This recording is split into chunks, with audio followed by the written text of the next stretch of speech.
Chers amis, frères et sœurs, bonjour, bonsoir. Mon nom est Ketli Charles Desjoie. Aujourd'hui, on va lire pour vous le livre Événements des derniers jours.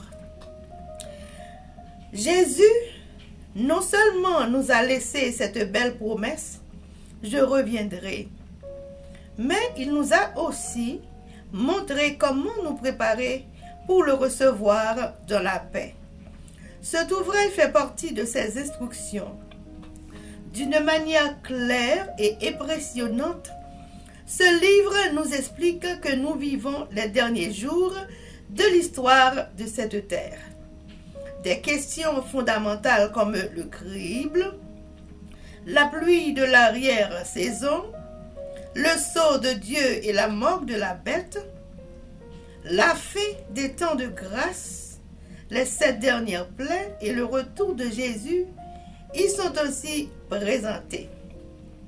Événement des derniers jours est d'une valeur inestimable pour tous ceux qui désirent se préparer à rencontrer le roi des rois et le seigneur des seigneurs. Événements des derniers jours, le chapitre 3 intitulé « Dis-nous quand cela arrivera-t-il » et sous-titre « Les disciples posent des questions au Christ au sujet de son retour ». Pages 36 à 41, paragraphe 80 à 101. Les paroles du Christ, Matthieu 24, verset 2, avaient été prononcées devant un grand nombre de personnes, mais lorsqu'ils le trouvèrent seul, Pierre, Jean, Jacques et André vinrent auprès de lui tandis qu'il était assis dans le mont des Oliviers. « Dis-nous, lui demandèrent-ils, quand cela arrivera-t-il et quel sera le signe de ton avènement et de la fin du monde ?» Jésus ne répondit pas à ses disciples en distinguant entre la destruction de Jérusalem et le jour de son retour. Il mêla la description de ces deux événements. S'il avait révélé à ses disciples les événements à venir, tels qu'il pouvait les contempler lui-même, il n'aurait pu en supporter l'annonce. Par pitié pour eux, il mêla la description des deux grandes crises, laissant aux disciples le soin d'en discerner la signification par eux-mêmes. Le moment du retour du Christ n'est pas connu. Nombre de personnes qui se disent adventistes ont tenté de fixer des dates. On n'a cessé de supputer de nouvelles dates de la venue du Christ, mais sans succès. La connaissance du moment précis du retour de notre Seigneur est déclarée hors de la portée des mortels. Même les anges qui exercent un ministère en faveur de ceux qui doivent hériter du salut ne connaissent ni le jour ni l'heure. Pour ce qui est du jour et de l'heure, personne ne le sait, ni les anges des cieux, ni le Fils, mais le Père seul. Matthieu 24, verset 36. Nous ne pouvons pas connaître le moment précis, ni de l'effusion du Saint-Esprit, ni du retour du Christ. Pourquoi Dieu ne nous a-t-il pas donné cette connaissance? Parce que nous en ferions pas un bon usage. Il en résulterait une situation qui retarderait grandement l'œuvre de Dieu dans la préparation de son peuple afin qu'il puisse subsister au jour qui vient bientôt. Nous ne devons pas vivre dans l'excitation que provoque le fait de fixer toujours des dates. Vous ne sauriez pas dire s'il viendra dans 1, 2 ou 5 années, et vous ne pouvez pas non plus repousser sa venue en affirmant qu'il reste encore 10 ou 20 ans avant cet événement. 1892. Nous approchons du grand jour de Dieu. les signes s'accomplissent. Et cependant, nous ne recevons aucun message qui nous indique le jour et l'heure de l'apparition du Christ. Le Seigneur, dans sa sagesse, nous a caché ce point afin que nous soyons toujours dans une attitude d'attente et de préparation en vue de la seconde venue de notre Seigneur Jésus-Christ sur les nuées des cieux. Le moment exact de la seconde venue du Fils de l'homme est le mystère de Dieu. Notre message ne consiste pas à fixer des dates. Nous ne prétendons pas définir exactement le temps qui doit encore s'écouler avant le retour de Jésus avec puissance et une grande gloire. Certains ont fixé un moment, puis, lorsqu'il fut écoulé, leurs esprits présomptueux n'ont pas accepté le démenti, mais ils se sont acharnés à fixer encore d'autres moments et encore d'autres moments. Mais ces échecs répétés les ont signalés comme de faux prophètes. Dieu ne donne à aucun homme le message selon lequel il devrait s'écouler 5 ans ou 10 ans ou 20 ans avant la fin de l'histoire de cette terre. Il ne donnera jamais à aucun être vivant un prétexte pour retarder sa préparation ou son apparition.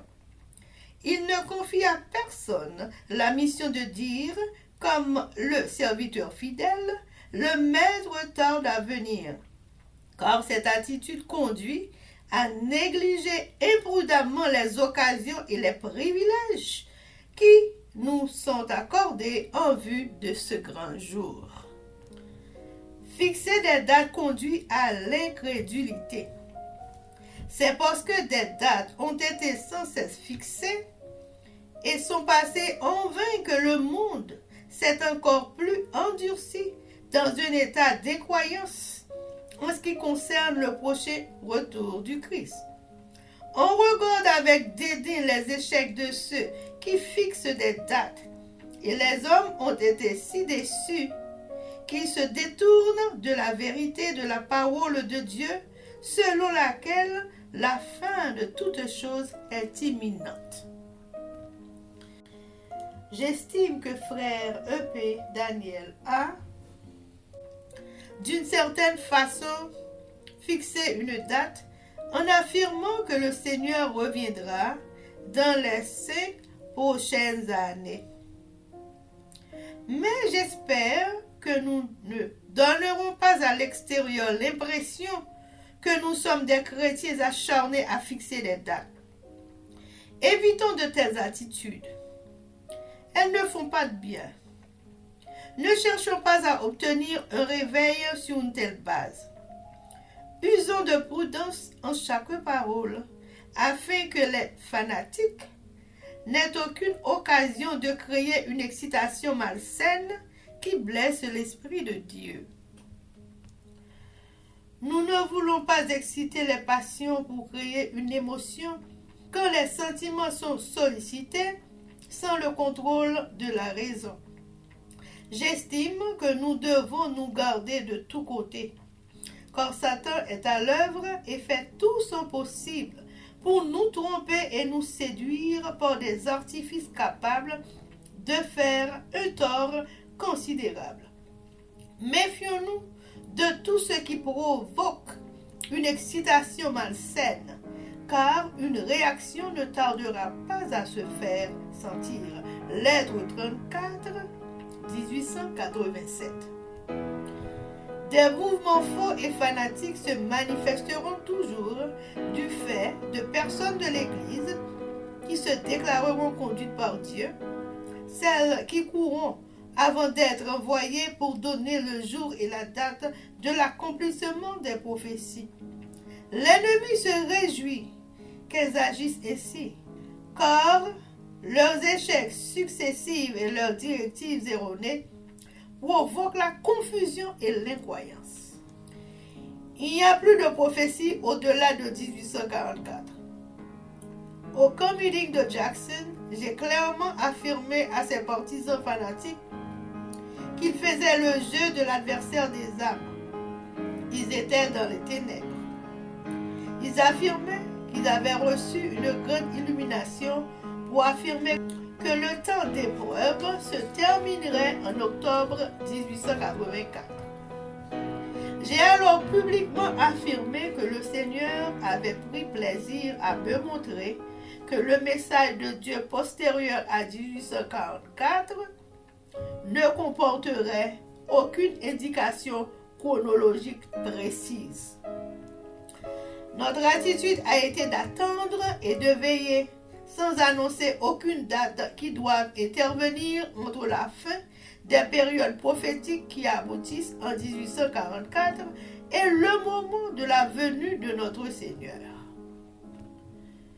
Nous ne recevrons aucun autre message concernant un moment précis. Après cette période de temps, Apocalypse 10, versets 4 à 6, qui embrasse les années de 1842 à 1844, nul ne peut fixer de nouvelles dates prophétiques. Le calcul prophétique le plus long aboutit en automne 1844. Ellen White attendait le retour du Christ en son temps.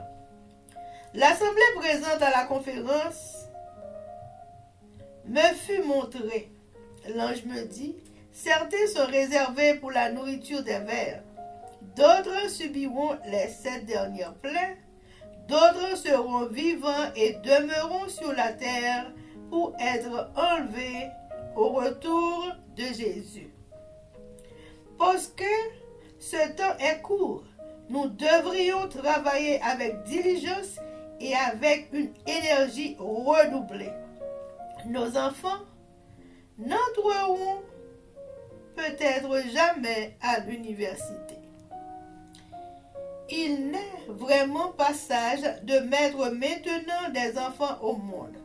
Le temps est court, les périls des derniers jours nous menacent et les petits-enfants périront en grand nombre auparavant. En ce temps de l'histoire du monde, tandis que les scènes ultimes touchent à leur fin et que nous approchons plus que jamais du temps de trouble, moins il y aura de mariages, mieux ce sera, tant pour les hommes que pour les femmes. L'heure viendra, et elle n'est pas loin, où quelques-uns d'entre nous qui sont croyants verront sur terre, de leur vivant, s'accomplir la prédiction et entendront la voix de l'archange et la trompette de Dieu, éveillant l'écho des montagnes, des plaines et des mers jusqu'aux parties les plus reculées de la terre. 1888. Le temps du jugement est sur nous, car le grand cri du troisième ange a déjà retenti dans la révélation de la justice du Christ, le Sauveur qui pardonne le péché. 1892. Chers amis, frères et sœurs, c'était Événement des derniers jours. Merci.